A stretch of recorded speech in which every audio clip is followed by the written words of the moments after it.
នៅក្នុងពិភពលោកនាពេលអនាគតដ៏ខ្មៅងឹតមួយដែលពេលវេលាគឺជាជារូបីបានតែមួយគត់ Versailles ត្រូវធ្វើការយ៉ាងធ្ងន់ធ្ងរនៅក្នុងរោងចក្រដើម្បីដូរយកដង្ហើមសម្រាប់ថ្ងៃស្អែក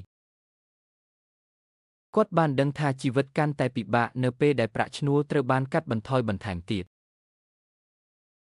បន្ទាប់ពីចេញពីធ្វើការ បានធ្វើដំណើរទៅកាន់បារមួយកន្លែងដើម្បីជួបមិត្តភ័ក្តិរបស់គាត់នៅទីនោះគាត់បានជួប Borel ប៉ុន្តែបរិយាកាសហាក់ដូចជាមានភាពតានតឹងខុសពីធម្មតាមិត្តរបស់គាត់បានប្រាប់ឲ្យចាប់អារម្មណ៍ទៅលើបុរសប្លែកមុខម្នាក់ដែលកំពុងអង្គុយនៅទីនោះ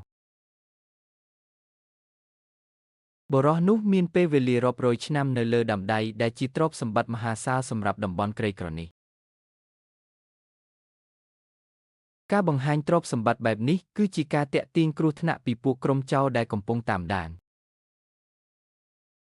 ព្រមាន Henry ថាការបង្ហាញពេលវេលាច្រើនបែបនេះគឺជារឿងគ្រោះថ្នាក់បំផុត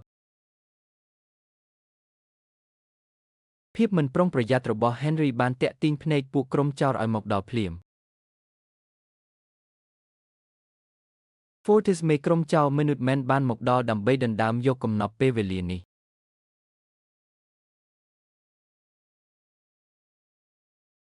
ស្ថានភាពកាន់តែតានតឹងនៅពេលដែល Fortis ចាប់ផ្ដើមប្រើកម្លាំងបាយប្លន់យកពេលវេលា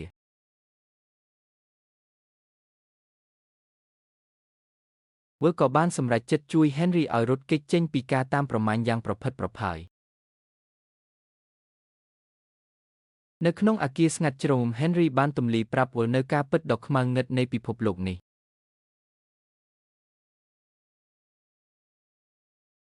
គាត់បាននិយាយថាដើម្បីឲ្យអ្នកខ្លះរស់អមតៈមនុស្សជាច្រើនទៀតត្រូវតែស្លាប់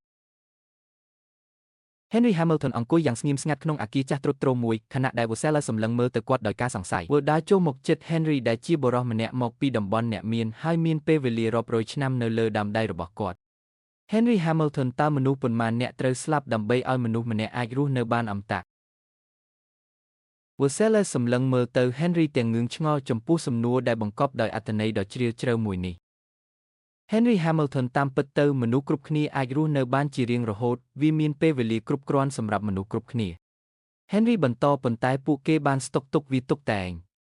ពួកគេដំឡើងថ្លៃទំនិញដើម្បីឲ្យអ្នកក្របន្តស្លាប់ទៅ Henry Hamilton ដើម្បីឲ្យមនុស្សមួយចំនួនតូចអាចរស់នៅបានអមតៈមនុស្សជាច្រើនទៀតត្រូវតែស្លាប់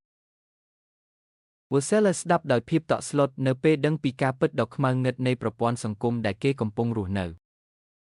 Henry មើលទៅដោយកែវភ្នែកដែលអស់សង្ឃឹមនិងហាក់ដូចជាចង់ប្រគល់អ្វីម្យ៉ាងដ៏សំខាន់ទៅឲ្យ